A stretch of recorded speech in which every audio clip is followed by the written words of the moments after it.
eh, Me he olvidado, también perdón. Sí.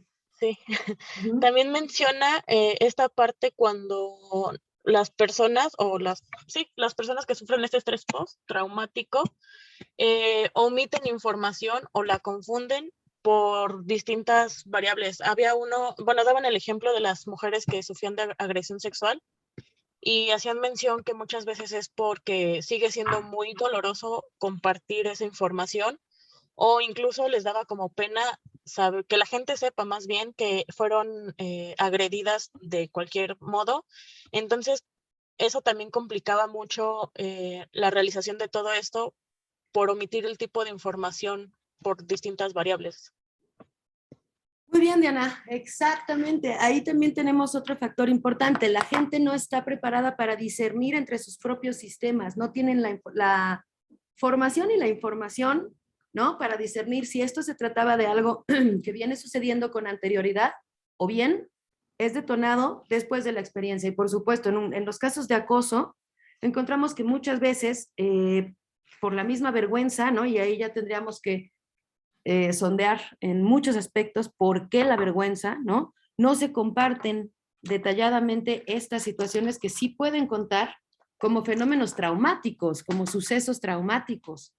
Sí, muy buena acotación también, muy bien. Y seguía, creo yo, Andrea y Diana, ¿no?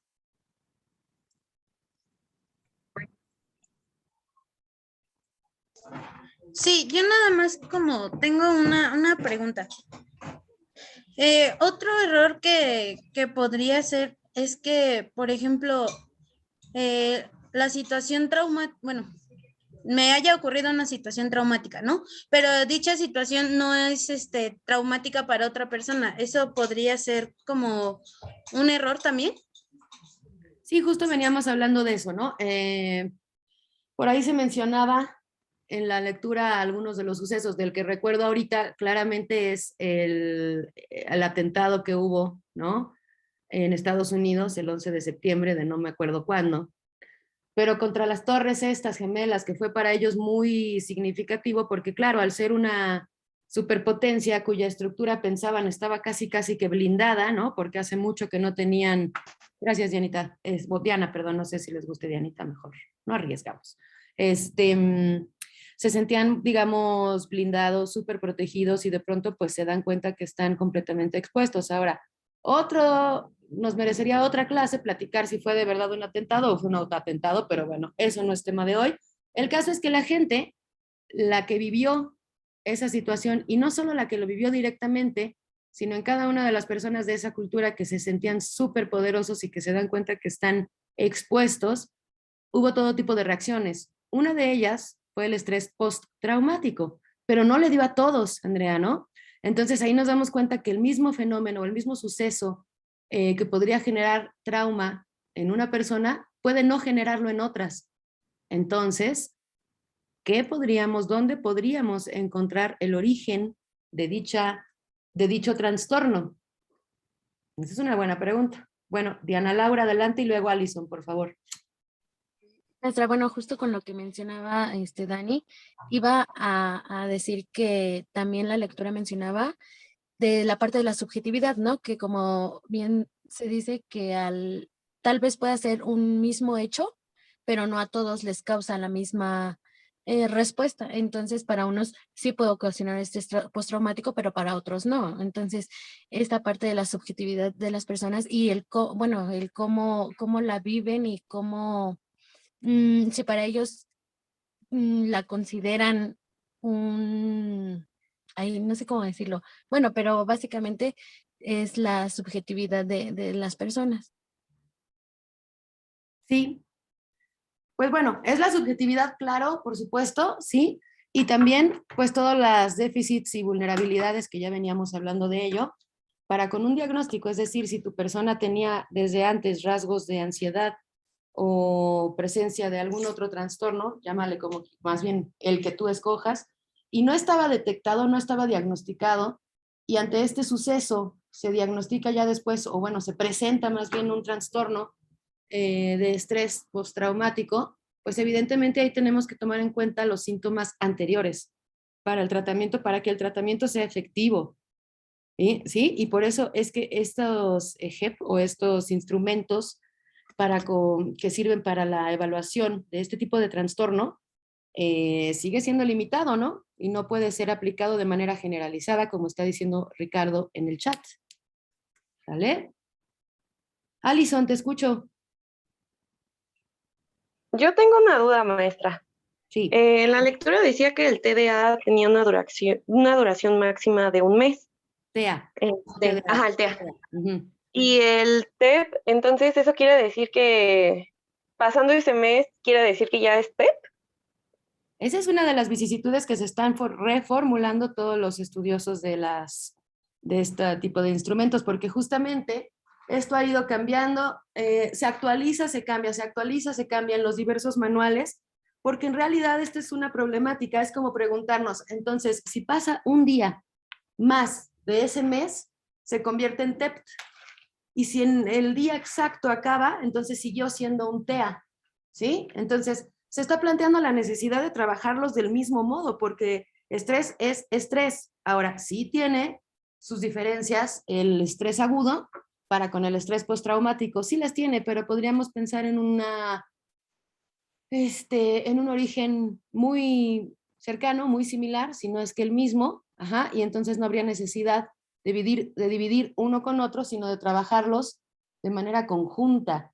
Ahora, por ahí también decía que no todas las personas que tienen TEPT presentan TEA, pero muchos de los TEA sí se van a convertir en TEPT.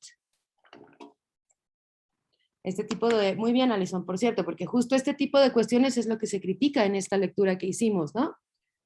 Entonces, ¿también un TEP se puede convertir en un TEA? ¿O eso ya no? Un TEP se puede convertir en un TEA. Ahí yo creo que tendría que haber otro suceso traumático para que volviera a ser agudo, porque si el TEP ya está diagnosticado como TEP, entonces ya está siendo tratado como TEP y se mantiene ahí.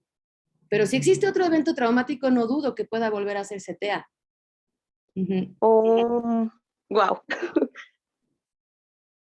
Claro, también si el tratamiento está funcionando, bueno, pues evidentemente le darás herramientas a la persona para que controle estas emociones y no vuelva a hacerse un TEA. Es lo ideal, es lo que se espera de estos tratamientos, ¿no?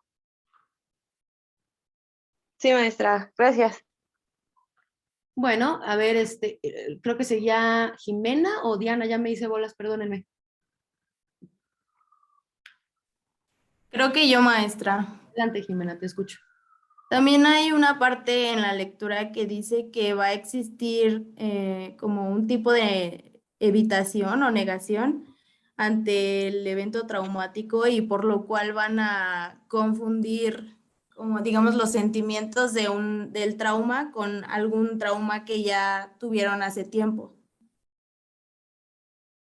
Muy buena aportación también, exacto. E insisto, ¿se acuerdan de este pasaje que veíamos en la guía de los 15 puntos del autor, los autores que estuvimos revisando ampliamente? Tenemos que tener muy en cuenta la sintomatología previa a lo que hoy se presenta dentro del trastorno, porque el trastorno no viene solito, el conflicto, insisto, no se da en el vacío, ¿cierto? Se da en un contexto y en este contexto también puede que existan ya patologías previas o sintomatología previa y o rasgos previos. Ajá. Rasgos ya está asociado entonces a una patología, perdón, síntomas. Y los rasgos pues son estructurales, ¿no? Son rasgos de personalidad. Todos estos tienen que tomarlos en cuenta antes de hacer cualquier diagnóstico. Y esto es algo que no se tomaba en cuenta, al menos en estos instrumentos de medición de lo psicológico propios del TEPT. Muy bien, ok. Diana Laura, y nada más voy a leer por acá lo que está sucediendo en el chat. A ver, vamos a regresar un poquito. Acá, yo diría que es demasiado general. Peca de solo tomar en cuenta un acontecimiento traumático como razón para que una persona tenga TEP. Y esto dificulta mucho tener un cuadro de síntomas porque oscilan entre rasgos y estar en un estado del TEP. Correcto, Ricardo, sí. También solo evalúan unos cuantos síntomas presentes, pero no su intensidad. Ese es un factor importantísimo también. O tampoco si está relacionado con otros trastornos. Luego podría decir qué diferencia, dice Raquel, entre acontecimiento traumático en donde provoca daños físicos, emocionales, psicológicos, y el acontecimiento estresante son como aquellos sucesos que las personas pasan a lo largo de sus vidas y que son evaluados como amenazantes. A ver, acá yo tengo una duda, Raquel, y ojalá puedas abrir tu micrófono, aunque haya ruido, no te preocupes. Estamos acá como que aseverando que ante un acontecimiento estresante no hay daño físico, emocional o psicológico, solo amenazante.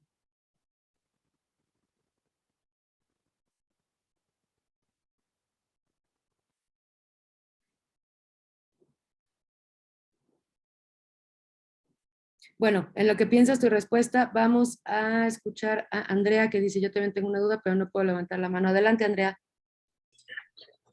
Bueno, es que he estado leyendo lo que compartió Ricardo y sí estoy de acuerdo, pero también tengo la duda en el caso de que, por ejemplo, el trastorno de estrés postraumático se relaciona mucho con víctimas de guerra o de violación, pero en el caso de una persona que sufre,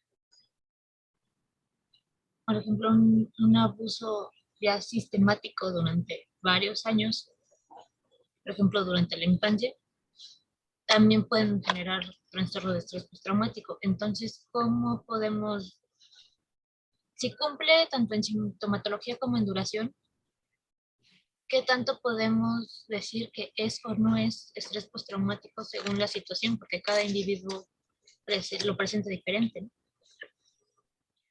Muy bien, y me encanta tu pregunta porque tú solita te diste la respuesta. En cuanto, más bien, en tanto que sí existan estos parámetros de duración y, como ya lo mencionó, creo que fue Ricardo, la intensidad, entonces tiene que seguir siendo tratado como un TEPT. En efecto, aunque haya sido reiterada la experiencia traumática, es TEPT, porque es TEPT. Ok, entonces no, o sea, mientras cumpla con los parámetros de tiempo y de sintomatología, sin importar que nosotros no consideremos como, por ejemplo, violencia extrema el hecho que sufrió, pues Ajá. él le dio el carácter de una experiencia traumática, ¿no? Sin importar cuál sea esto.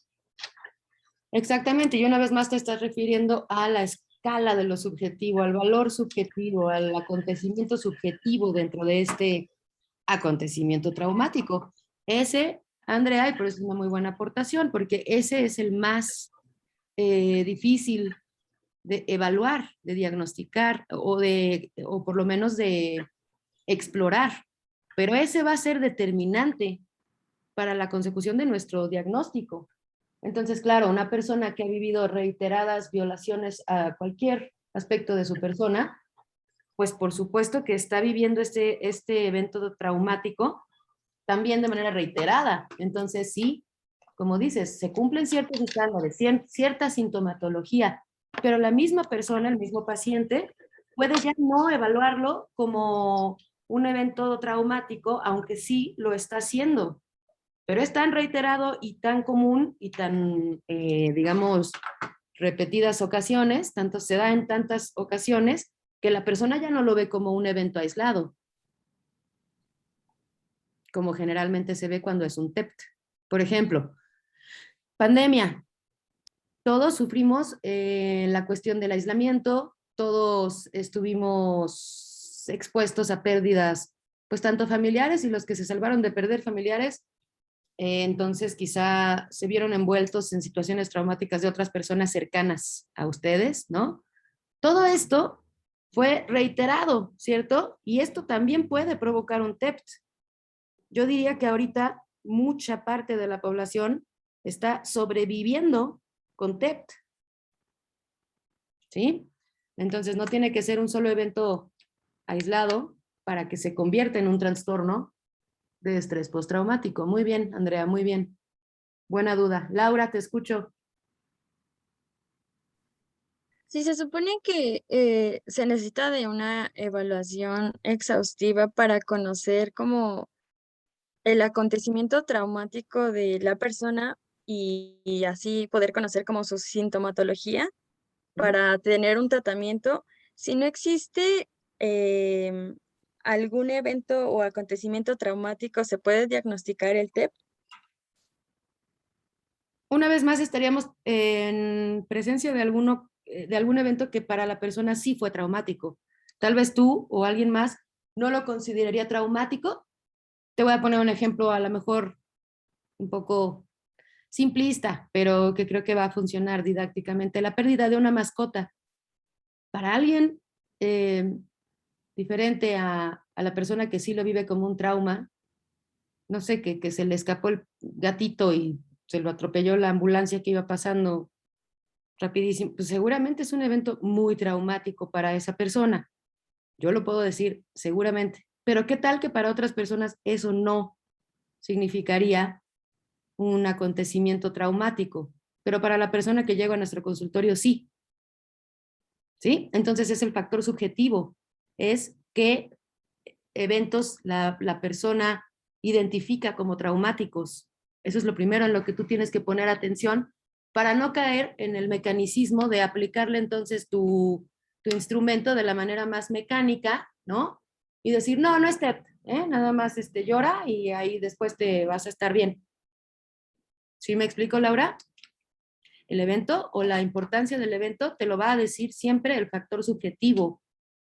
¿Por qué se convirtió en traumático ese factor? Te lo va a decir el elemento subjetivo. Eso es algo que ningún instrumento ha podido todavía suprimir o reemplazar. Sí, profe, así está bien. Ok, ¿quién más?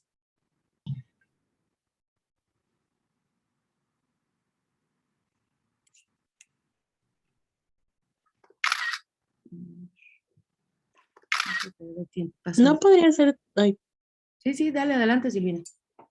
no podría ser también como, bueno, estaba leyendo y decía algo como de que no tenían adaptaciones al castellano, entonces me vino como una idea de que si lo hacen en otro país puede o hay la posibilidad de que no se adapte a otro diferente donde se piensa aplicar por los contextos o por, yo qué sé, las tradiciones o incluso también los síntomas, ¿no? Que pueden cambiar de un país a otro, como lo vemos de una persona a otra que está viviendo un mismo acontecimiento. Está padre lo que estás diciendo. Digo, sería un poquito difícil porque pues la sintomatología se comparte así hables español, ruso, inglés, alemán, francés, ¿no? O no hables. Es decir, la sintomatología sí se comparte. Sin embargo, lo que estás diciendo tiene sentido en cuanto a contextualizar. Lingüísticamente nosotros sabemos que nos movemos a través de símbolos y es en la interacción de estos símbolos que nosotros nos conformamos como personas. Entonces, si de plano en una traducción, los símbolos que se manejan dentro de estas sintomatologías nos son demasiado ajenos, que no es el caso de la CEGEP, de la EGEP, perdón, bueno, pues entonces sí estaríamos en grave peligro de no saber ni siquiera cómo trabajar con nuestros pacientes. Ahora, sí existe un factor de riesgo por ahí de no poder ajustar completamente lo que vive alguien de otra cultura angloparlante, que son las que tienen las mayores disertaciones con respecto a estos trastornos, porque además estos trastornos, o al menos la nomenclatura de estos trastornos, pues es lo que es nuevo. El trastorno no es nada nuevo y se ha estudiado con otros nombres desde muchísimo antes de que estos países angloparlantes vinieran a llamarlos de esta forma. Ahora, esta es una necesidad de etiquetar este tipo de trastornos para ellos dicen que es para mayor eficacia, para que sea más práctico el tratamiento, pero realmente los trastornos han existido y se han llamado de distintas formas desde otros paradigmas psicológicos, y esto que lo que se hace es tratar de pragmatizar el asunto, de sistematizar las enfermedades. Entonces, claro, tendrías que hacer una buena lectura y por ello es inminente que ustedes también sepan hablar por lo menos inglés muy bien, para que en estos casos ustedes puedan acudir a las fuentes originales, al menos de estos países angloparlantes, que son los que insisten en tener este tipo de catálogo de enfermedades. TDA, TDAH, PEP, TEA, todo esto tiene otros nombres en la psicología y ustedes ya los conocen desde otros paradigmas, pero bueno, si vamos a insistir en categorizar, clasificar, etiquetar, bueno, pues vale la pena entonces saber movernos en Esto también nace por la necesidad de trabajar de manera práctica las psicopatologías. Evidentemente ustedes saben que no es la forma más profunda y más adecuada de trabajarlas, pero al menos sí puedes trabajar los síntomas, puedes reducir ansiedades, puedes reducir, perdón, el estrés, puedes trabajar en la inmediatez. ¿Qué otros paradigmas tenemos para trabajar en lo inmediato?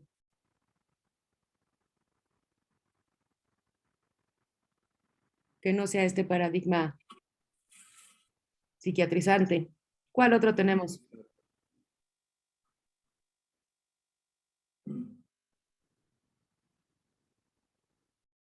En serio, no saben. Sí saben, claro que saben. ¿Con cuál trabajamos en el presente? Con la Gestalt, ¿no? Exactamente, En el aquí y en el ahora. exactamente, exactamente. ¿Vale? Bueno, muy bien.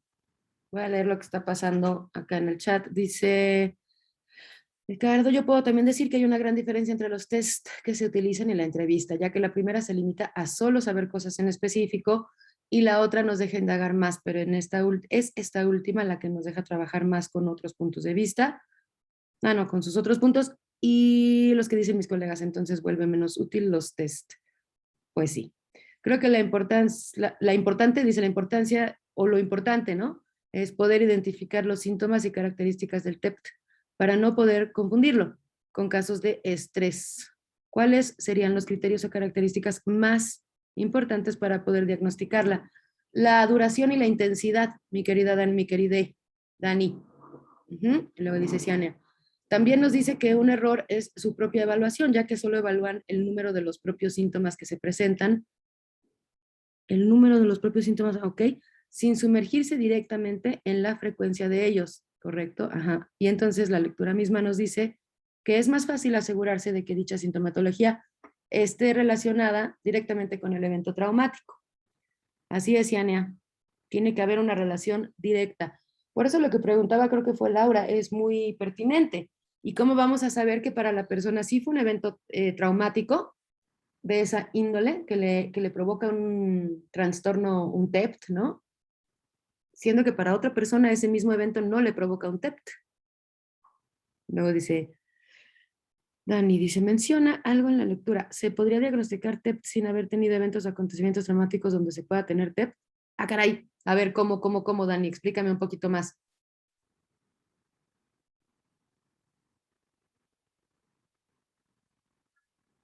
Y también Raquel, por ahí nos debes una respuestita, ¿eh? Y Diana Laura. Te escucho.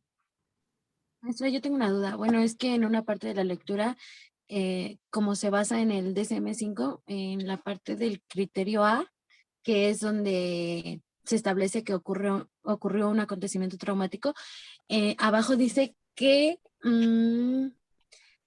es que dice que pone gran valor en el impacto emocional subjetivo de la persona, como lo veníamos mencionando, pero también dice, en consecuencia, la propuesta aboga por volver a una consideración meramente objetiva del acontecimiento traumático. Ahí ya no entendí porque pues se supone que estamos trabajando con la subjetividad del paciente, donde se va a identificar qué elementos para la persona son traumáticos, ¿no? Que como decíamos, no lo podemos generalizar a otras personas. Entonces, ¿por qué menciona esta parte de volverla meramente objetiva? Ahí ya como que ya no entendí. Si te fijas ahí en esa redacción dice, además, esta edición parece que va a prescindir del actual criterio A.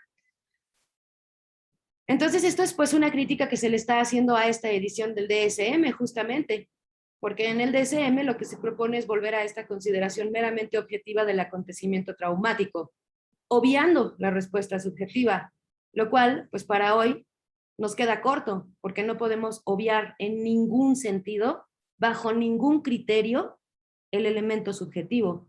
Entonces, es una cuestión de redacción, Diana. No es que te esté diciendo esto es lo que tienes que hacer, sino más bien esto es lo que ha hecho el DSM, que está de alguna forma haciendo una reducción sintética mal elaborada, ¿no? Por este DSM, pues.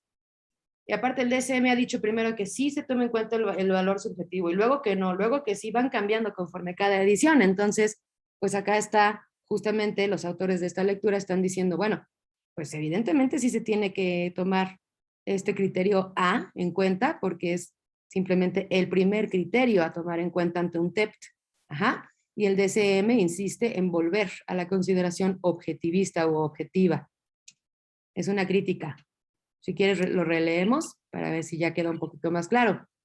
Acuérdate que todo este apartado de donde tú estás mencionando, justamente están diciendo los criterios y cómo el DSM y el otro que también se menciona, los fueron reduciendo. Ajá. En ningún sentido podemos o tenemos que volver solamente a la visión meramente objetiva. ¿Podemos en psicología hacer eso? No. Luego dice, ok, ya te entendí, Dani. Dice, ¿se podría diagnosticar el TEPT sin haber tenido eventos traumáticos? Probablemente la persona no los está identificando como un evento traumático, pero evidentemente sí está siendo un acontecimiento traumático. No, no hay TEPT sin un acontecimiento traumático. Lo que sí hay es el desconocimiento de que es un evento traumático. No sé si queda claro, Dani. Luego dice Daniel, ¿es posible que la persona no haya percibido de manera consciente el evento traumático y de ser así posible? Exactamente, así es. Sí, Daniel. No solo de manera consciente, también lo que decíamos de la mascota, para alguien que es rígido, que tiene un poco de limitación por ahí con su esfera de lo emocional, afectivo, y que está rigidizado, ¿no? Y que piensa que los animales pues no son parte de sus afectos, pues va a tratar de aventar eso que a la represión, ¿cierto? Lo va a evadir. Ajá, entonces no lo va a vivir como lo que es un evento traumático, ¿sí? Entonces, pues sí, evidentemente no está dándose cuenta de esta situación, ¿no? Entonces sí, Daniel, respondiendo a tu pregunta, muy bien. Luego dice Sara, pues lo dice objetivo por el acontecimiento. No, pero la subjetividad es de quien lo vive. Ajá, sí, correcto. Claro, la subjetividad está permeada por toda la bola de discursos que nos hacen también, pero sí, en efecto, es el factor individual, personal, subjetivo, ese que nos va a determinar cómo vivió esta persona esa situación traumática. ¿Vale? ¿Qué más? ¿Qué más? ¿Qué más? A ver, por ejemplo, Jimena, Teresa.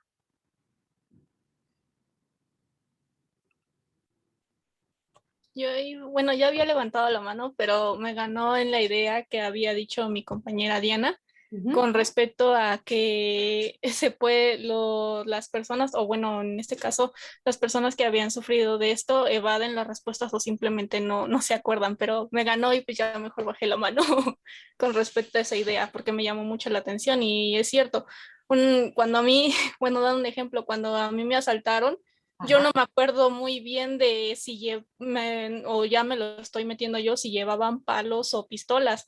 Entonces, según yo recuerdo que era un palo de metal, pero de ahí ya no sé si ya me lo estoy inventando yo o ya de plano se me olvidó y ya metí otra cosa.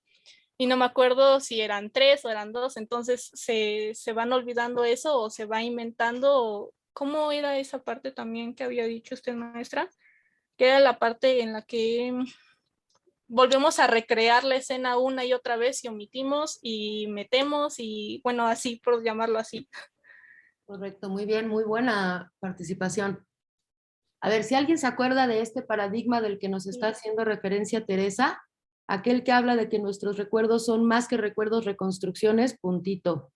¿Cuál es ese paradigma que nos indica que nuestros recuerdos pues no son tanto una calca, sino una reconstrucción? El constructivismo. ¿Cuál? ¿Constructivismo dijo? ¿Dijiste, Daniel? Sí, sí dijo eso. A ver, ¿quién da más? Es el cognitivismo. Cognitivismo. ¿Quién dijo eso? Yo, Mónica. Y creo que alguien más lo dijo al mismo tiempo que yo, pero no vi quién era. Yo, Alison. Muy bien, es el cognitivismo. Ahora, no está tampoco tan alejada de la idea del constructivismo, Daniel, porque recordemos que tanto en constructivismo como en cognitivismo manejamos la cuestión de los esquemas, que es de donde viene este estudio de Bartlett, del remembering, que es de donde se desprende este concepto que estamos trabajando. Entonces, ahora, adaptando eso a lo que dice Teresa, y te agradezco que nos compartas este ejemplo tan personal, porque además es muy funcional para lo que estamos tratando de ver. Claro, en tu recuerdo, pues evidentemente no se involucran solamente las cuestiones objetivas, ¿no? Como diría el DSM, sino que también al haber este entrecruzamiento de tantas emociones, pues evidentemente tu reconstrucción ya no es completamente objetivista, ¿cierto, Teresa? Entonces, cuando Sí, te así es. preguntan, ¿cómo? Así es. Ajá, entonces, ese factor de la objetividad, finalmente, e insisto, habrá otro tipo de posturas teóricas que digan que estoy loca. Pero la mayoría estamos ya llegando a este acuerdo, ¿no? En el sentido de este factor de reconstrucción de los recuerdos, habla entonces de cómo viviste tú la experiencia, y eso es lo que va a trabajar en una terapia, no si fue o no para la ley un evento traumático. A mí qué me importa si la ley o los demás piensan que fue traumático, si para ti, que hayan sido 2, que hayan sido 3, que haya habido palos, haya habido armas. Bueno, evidentemente son símbolos con los que vamos a trabajar en una terapia, en dado caso, sea terapia breve, sea terapia la que quieras, ¿no? Pero Sí. finalmente el factor que importa acá es esa reconstrucción que hiciste tú. Y si eso te generó un TEPT, pues evidentemente se trabaja como una cuestión, como un suceso traumático específico para ti, ¿no? Sí. Muy bien, buen ejemplo, gracias, gracias también por compartirnos tu experiencia. Muy bien. ¿Qué más?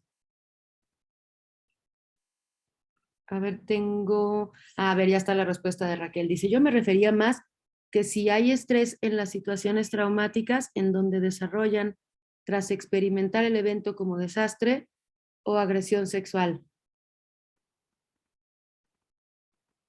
A ver, ya me refería más.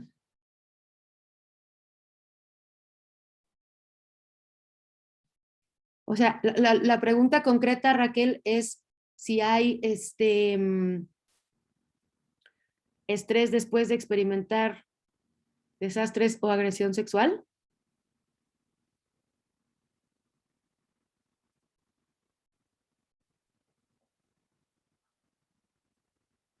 Porque pues de ser así, pues sí, ¿no? Evidentemente es una situación de una violación, ¿no? Pues evidentemente imagínate cómo va a emerger la subjetividad de esta persona y muchas veces, pues evidentemente, esta persona por vergüenza, quizá, o por muchas cuestiones por ahí socioculturales, en esta reconstrucción de la que hablábamos, va a invisibilizar muchas de estas cuestiones, pero el hecho de que las invisibilice ante sí misma, o si estuviéramos en psicoanálisis, de que las reprima, o las mande a contenido reprimido, pues no quiere decir que no estén ahí provocándole el TEPT. Muchas de las personas que tienen TEPT no saben que tienen TEPT. El TEPT nos puede, por ejemplo, llevar a intentos de suicidio, ¿no? No habla precisamente de una depresión, un intento de suicidio, o no únicamente. Bueno, Ricardo, ya la acepté, desde hace ratito. Y luego dice Dani, podríamos confundir TEPT con el efecto Mandela. A ver, explícate un poquito más, pero abre tu micro, porfa. No sean malitos, ábranme sus micros. Ya no les pido que abramos cámara, pero por favor explíquenmelo con sus propias palabritas, ¿vale?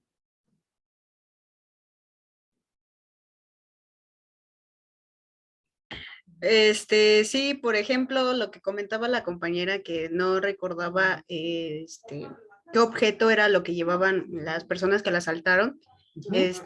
Podríamos identificarlo como TED, el trauma, o lo podríamos identificar como efecto Mandela. A ver. El efecto Mandela podría tratarse de una histeria colectiva, ¿no? Te digo que estos nombres a mí a veces como que me remiten a otros conceptos mucho más como profundos, ¿no? Entonces creo yo que acá se compartiría una especie de histeria colectiva en la que toda la sociedad está recreando un que es que recuerdo, pero le está poniendo símbolos que no estuvieron ahí, le está poniendo acciones que no sucedieron, está dejándose llevar más por lo que está en el acontecer de lo público, de lo macro, pero realmente no hay una reflexión íntima, ¿no? Con respecto a lo que fue el suceso.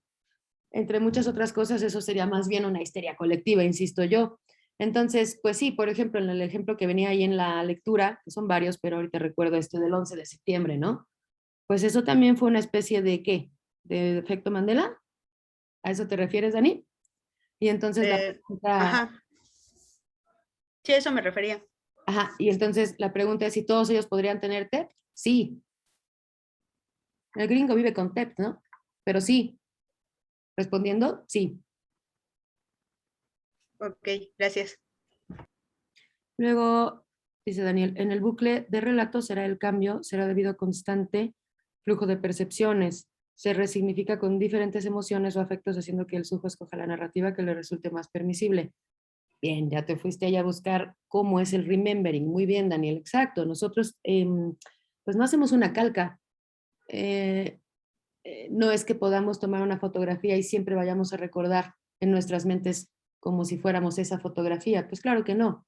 Siempre van a ir cambiando los elementos. Inclusive podemos tergiversarlos. Tenemos esta capacidad, como dice por acá Daniel, de resignificarlos, ¿no?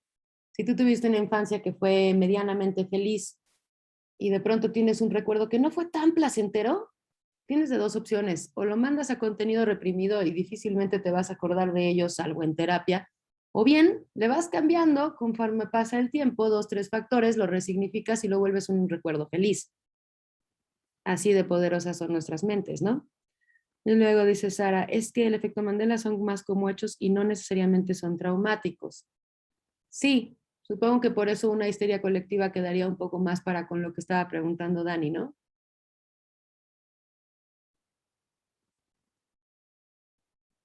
Ok, y tenía yo una manita por acá, Diana Laura y Natalie.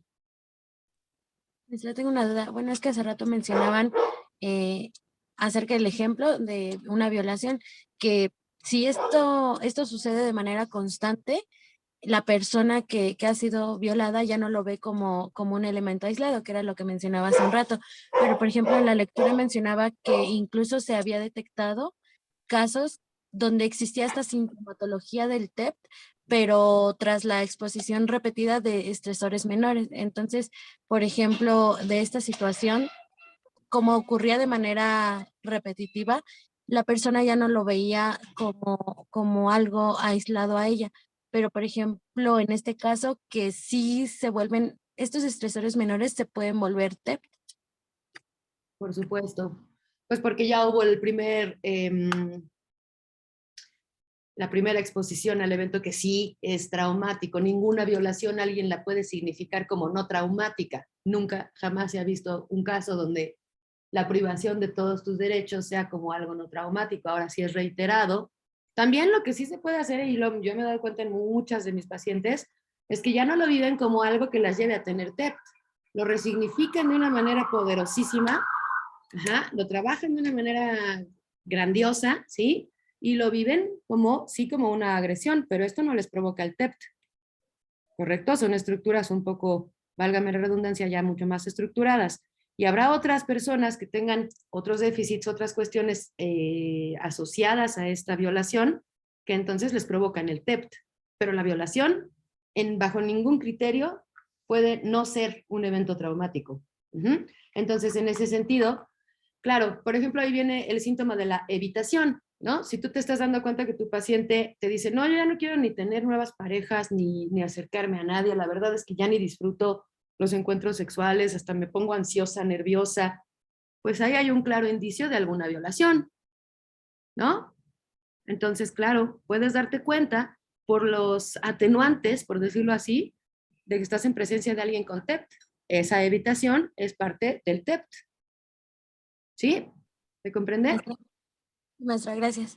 Natalie. Yo tenía una duda. ¿Se podría presentar los síntomas, no sé, después, no sé, que el evento haya sido en este mes y se presenten hasta el siguiente mes? ¿O eso ya sería como otra cosa? Por ejemplo, a mí me pasó que en enero mis abuelitos fallecieron y en febrero yo no recuerdo nada del mes de febrero. O sea, como que me perdí. Y, o sea, y ahorita me preguntan, no sé, algo del mes de febrero, yo no recuerdo nada, o sea, como que mi mente se bloqueó, no sé qué pasó. Y no sé si también entraría en esto o eso ya sería como otra cosa. Bueno, primero que nada, lamento profundamente tu pérdida, qué doloroso y lo siento mucho, de verdad. Gracias. Tendría que, para hacer TEPT, pues tendrías que tener otro tipo de sintomatología, ¿no? Pero lo que sí, respondiendo a tu pregunta, sí. Si el evento fue hace un año, hace 10, hace 12, hace 3 meses, hace 2 días, claro, el evento ahí está y fue traumático. Sin embargo, hubo otro evento que te detonó esa emocional, bueno, en esa carga afectiva que estabas reprimiendo y que entonces permite que emerja y entonces sí ya se presenta como un TEPT. Ahora, probablemente sí hubo TEPT cuando te sucedió porque si te bloqueaste, si ya no, si es como que si te hubieran apagado el switch un ratito y no te acuerdas de absolutamente nada de eso, pues claro, yo justamente ayer hablaba también con otra amiga que también perdió familiares durante el mes de enero y nos preguntaban, trabajamos juntas en un instituto y nos preguntaban si nos habían hecho depósitos en algún mes y nosotras le insistíamos, yo creo que sí te hicieron, pero ella pues acababa de tener una pérdida un día antes, muy dura, y justamente no recordaba tampoco nada de esto. Entonces sabemos que es quizá más bien, más que TEP, igual fue TEA, ¿no? Frecuencia, intensidad. ¿Te duró más de un mes? Porque tú estás refiriendo exactamente un mes. ¿Ves cómo sí también es muy concreto eso? Sí, de hecho, bueno, incluso como fue a principios de enero, también como que perdí el sentido, o sea, de en qué año ya estábamos, porque fue hasta a marzo más o menos, bueno, fue cuando ya nos íbamos a inscribir, cuando me di cuenta que ya estábamos en 2021 y de hecho hasta me acuerdo que le pregunté a mi mamá, ¿a poco ya estábamos en 2021? Y mi mamá me decía, pues ya. Y yo, o sea, estaba perdida, o sea, literal, el mes de febrero yo no lo recuerdo nada, o sea, yo no me acuerdo qué hice en todo ese mes, nada, nada, nada. Correcto. Pues sí, el dolor y sus vicisitudes, mi queridísima, claro que fue algo, mira, yo no le llamaría TEP porque, insisto, no es algo con lo que yo diagnosticaría para uso de mis propias psicoterapias. Sin embargo, podría tratarse de TEP si tuvieras otra, si a esto se le sumaran otras sintomatologías, ¿no? Bueno, otra sintomatología, perdón, o sea, otros síntomas, ¿no? Que no te pido que nos compartas acá porque, bueno, ya de manera muy generosa de tu parte ya nos compartiste algunos. Sin embargo, pues por ahí ya van a tener ustedes clara la lista o el catálogo de síntomas, ¿no? Que se tienen que cumplir para poder ser diagnosticados con TEPT. Si en esta situación encuentras que sí fue TEPT y no te lo has atendido y hoy por hoy todavía crees poder estar presentando algunos de esos síntomas, entonces por supuesto que yo te invito a que busques ayuda profesional, ¿no? Como la mayoría de nosotros, porque insisto, desafortunadamente, pues todos ahí, y retomando lo que decían del efecto Mandela, ¿no? Que insisto, más fue una...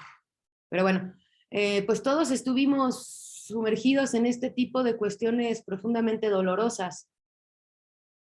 Haber o no tenido una pérdida directa no determina que todos hayamos estado en contacto con el factor muerte, ¿cierto? Y estaba más presente que nunca porque no podías ni salir a la calle o estabas en peligro de morir. Si lo vemos como un símbolo, el símbolo muerte, tomó entonces un lugar muy determinante, quizá hasta dominante en nuestras psiques. Evidentemente con esto pues va a venir un desbordamiento de toda nuestra pulsión de muerte y todos hemos, yo creo, y espero no lo tomen a mal, pero yo creo que todos hemos tenido un montón de sintomatología por ahí que se puede hablar de tendencias autodestructivas o no autodestructivas, simplemente destructivas para con los demás, asomos de depresiones más severas. Ajá. Yo creo que no es algo que está aislado y también creo que es algo que estamos viviendo ahora como sociedades, ¿no? Entonces, pues sí, si ustedes identifican y tienen ganas de echarse la mano a ustedes mismos y mismas, pues evidentemente sí, ahora es cuando tenemos que atendernos todo esto porque estamos expuestos a algo que ni siquiera había tenido las mismas dimensiones en ningún otro momento histórico. ¿Sale? TEPT o no TEPT. Puede ser TEPT, TEA, pero pueden ser también muchas otras que ustedes ya conocen, ¿cierto? La pandemia de enfermedades mentales. No, dile a Alexis que ya no, mi Pati, ya vamos a acabar la clase, ¿ya para qué? Bueno, ok, chiquitines, pues muchas gracias, me gustó mucho, qué bueno que sí leyeron. Me agradan mucho este tipo de clases donde no paran, las participaciones me hacen muy feliz. Espero que mañana lleguen con la misma fuerza y les voy a dejar un videito en el Classroom para que ahora entendamos qué es el EGEP, que es uno de estos instrumentos mencionados y descritos en la lectura, pero ahora lo vamos a ver en un video para ver si mañana pueden ustedes platicarme qué parte de ello les parece que ustedes puedan utilizar en sus próximas evaluaciones psicológicas, ¿sale? Es para mañana, es un videito, dura 50 y tantos minutos, tomen sus consideraciones. ¿Va que va? Ok. Y así, grupo. ¿Vale? Bueno, pues descansen, bonita tarde y hasta mañana. Bye, bye. Adiós.